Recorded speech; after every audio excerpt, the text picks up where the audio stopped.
Mojawapo mafundisho makubwa ambao Waislamu wanasisitizwa sana katika kupitia Qur'ani na kwenye hadithi ni kwamba kumtii Allah kunapatana kumtii kikamilifu Muhammad ambaye ndiye anajinasibu kwamba ndiye mjumbe huyu Allah.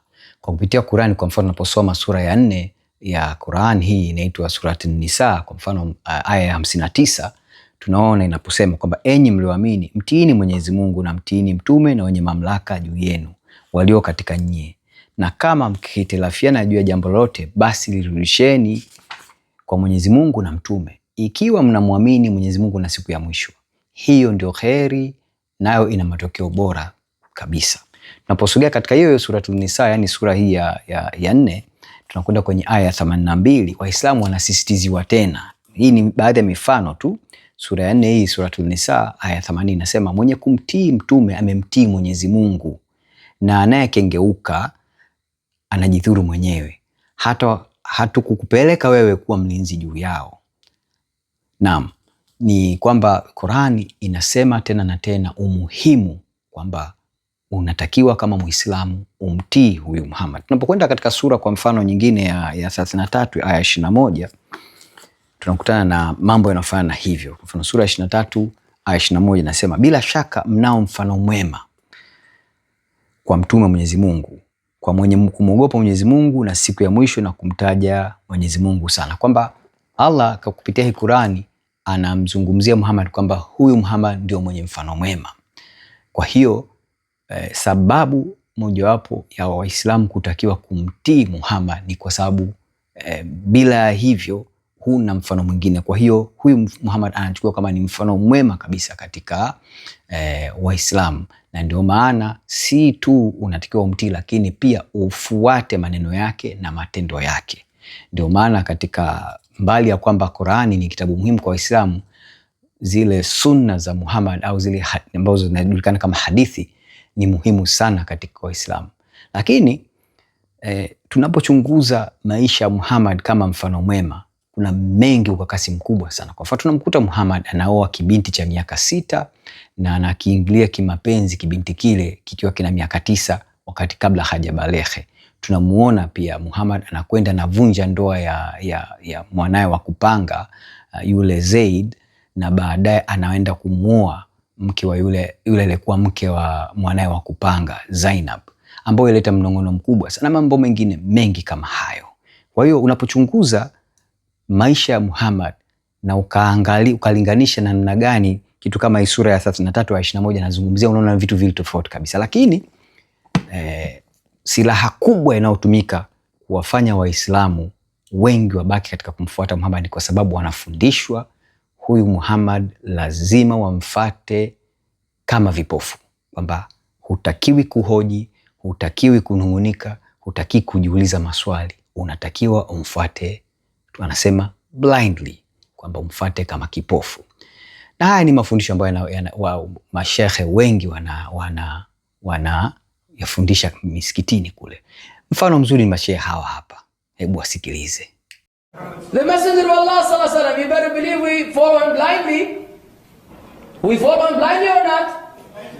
You better follow him blindly. Sheikh, unamaanisha nini unaposema Muhammad afuatwe kama kipofu? Hebu tufahamishe vizuri. Blindly meaning you don't use your brain. Sasa huu ubongo kazi yake ni nini? Hebu tuelezee zaidi. You may use your brain to understand what he said, but if you want to use your brain to reject what he said, then you don't need your brain anymore.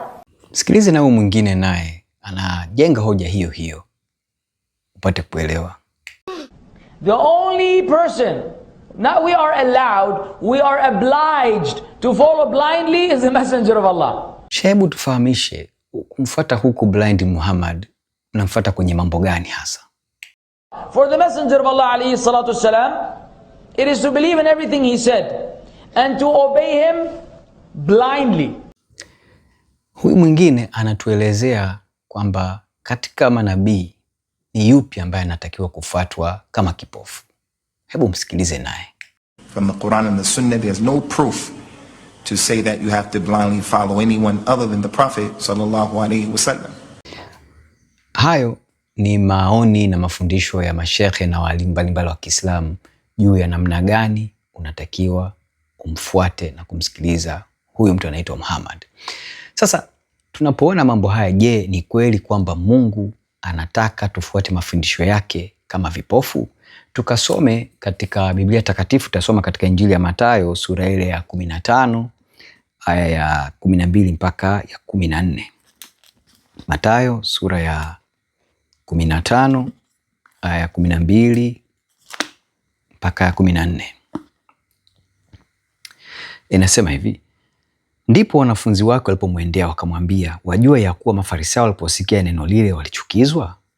Akajibu akasema, hapa ni Bwana Yesu anajibu swala hili, kila pando asilolipanda Baba yangu wa mbinguni litang'olewa. Waacheni, hao ni viongozi vipofu wa vipofu. Na kipofu akimwongoza kipofu mwenzake, watatumbukia shimoni wote wawili. Bwana Yesu aliyajua haya mapema sana, kwamba kuna hatari kubwa ya kufuata viongozi vipofu, kwa sababu kiongozi kipofu unapomfuata wewe mwenyewe unakuwa ni kipofu, na nyote wawili mnatumbukia shimoni. Haya ni maonyo ambayo Bwana Yesu aliyatoa tokea mwanzo, miaka 600 kabla ya kujitokeza huyu Muhammad, ambaye Waislamu na walimu wa Kiislamu na washekhe wanakuambia umfuate kama kipofu. Tukasome pia kuhusu Kumbukumbu la Torati pamoja na Mathayo pia. Muhimu, tunataka tuone huyu Mungu wa kweli Yahwe anayejidhihirisha katika Biblia, ye anataka tumfuate katika mfumo gani, au tumwabudu na kumwamini na kumtii katika mfumo gani? Tunaenda kusoma katika Kumbukumbu la Torati sura ile ya 6 mstari wa 4 mpaka wa 5. Anasema hivi: sikiliza, Israeli, Bwana Mungu wetu, Bwana ndiye mmoja, nawe mpende Bwana Mungu wako kwa moyo wako wote na kwa roho yako yote na kwa nguvu zako zote. Mistari hii miwili inazungumzia namna gani Mungu anataka afuaswe au afuatwe au watu wamtii. Anataka kwanza umpende, lakini katika kumpenda huku lazima umpende kwa moyo wako wote, kwa roho yako yote na kwa nguvu zako zote. Anataja vitu vitatu ambavyo mwanadamu ndivyo alivyo. Mwanadamu ana mwili, roho na nafsi. Mungu anataka tumpende kwa nafsi zetu, kwa roho zetu na kwa miili yetu. Maana yake ni kwamba tutumie akili yetu katika kumfuata huyu Mungu na kumtii na kumtumikia. Tumpende kikamilifu, tusiende kichwa kichwa tu. Lakini Bwana Yesu pia naye anakazia katika jambo hilo hilo katika Mathayo sura ya 22 mstari wa 34 mpaka wa 37. Tunasoma: na Mafarisayo waliposikia ya kwamba amewafumba kinywa wale Masadukayo, walifanya shauri pamoja. Mmoja wao mwanasheria akamuuliza akimjaribu. Huyu mwanasheria anakwenda kumjaribu Bwana Yesu baada ya kufunga midomo Masadukayo. Akamuuliza akimjaribu, Mwalimu, katika Torati ni amri ipi iliyokuu? Akamwambia, mpende Bwana Mungu wako kwa moyo wako wote na kwa roho yako yote na kwa akili zako zote. Hivi ndivyo Mungu anataka tumpende na kumtumikia. Tumpende kwa moyo, tumpende kwa roho na kwa akili pia. Mungu hataki tumpende kama vipofu. Anachotaka tumjue, tumtumikie kwa akili zetu na kwa ufahamu wetu na kwa mioyo yetu na kwa roho zetu na kwa miili yetu.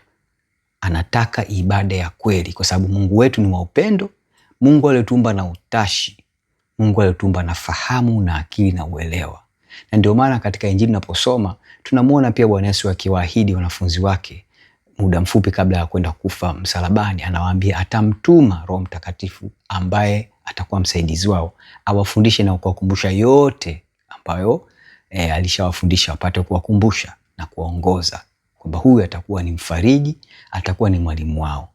Bwana Yesu, tofauti na alivyo Muhammad, yeye anataka afuatwe kama kipofu. Japo Qur'ani inajinasibu kwamba ni mfano bora, tunapokwenda kuchunguza matendo yake na tabia zake na mwenendo yake tunaona ni vitu viwili tofauti. Na kwa sababu anajua kabisa hakuwa mfano wa kweli wala wa kuigwa wala wa kufuatwa, ndio maana anataka Waislamu wamfuate kama kipofu, wamtii kama kipofu.